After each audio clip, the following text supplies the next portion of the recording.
Hello everyone. Ako pala si Jasper SP Munkal. Ang i-vlog ko po ay tungkol po sa making ethical decision. Ito po, magsimula na tayo. Let's go.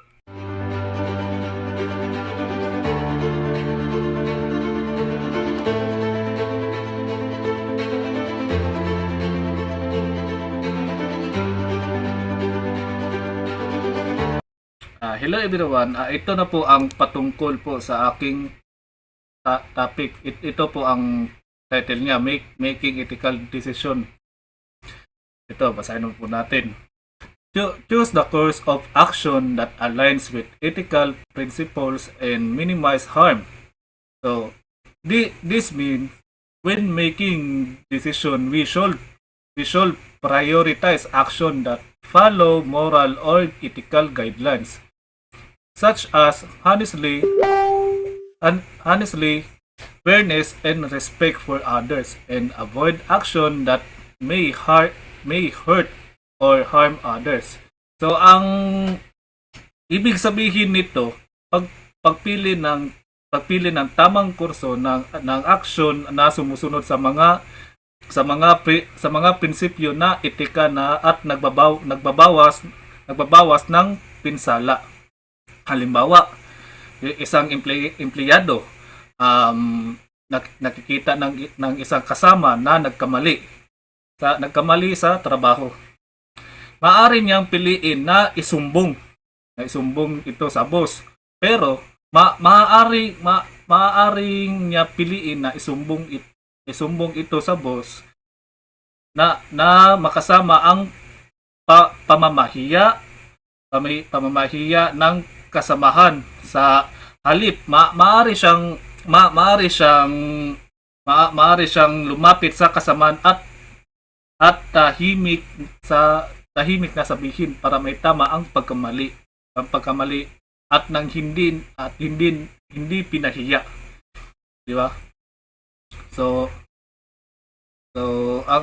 yun ang halimbawa dito sa choose the course of action that aligns with ethical principle and minimize harm.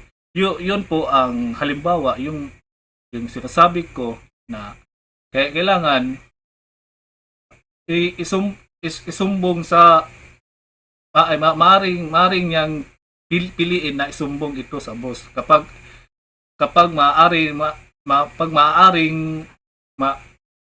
na makasama ang pamahiyan ng kasamaan, di ba? So dito na tayo sa emphasize that ethical decision require careful thought and consideration of both short-term and long-term impacts.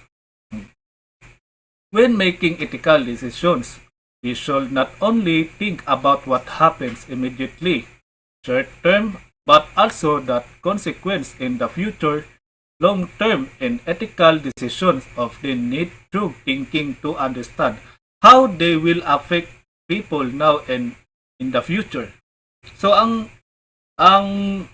halimbawa, ang meaning nito, pagbibigay ng diin na ang mga ethical na desisyon, di ba, ay nangangailangan ng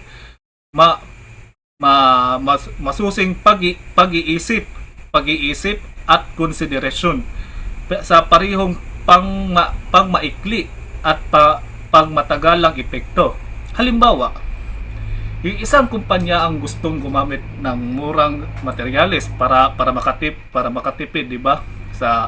Para sa paggawa ng produkto sa maikling panahon, ito'y magbigay ng kita, pero ang mga materyales ay delikado at maaring makasama sa kalusugan ng mga gumagamit. Na mas makabuti na isipin na ang pagmatagalang epekto gaya ng kalusugan ng mga tao at pagkasira ng tiwala sa kumpanya.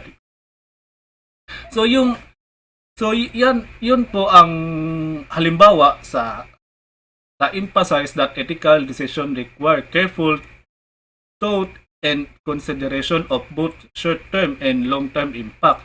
So kailangan um, eh,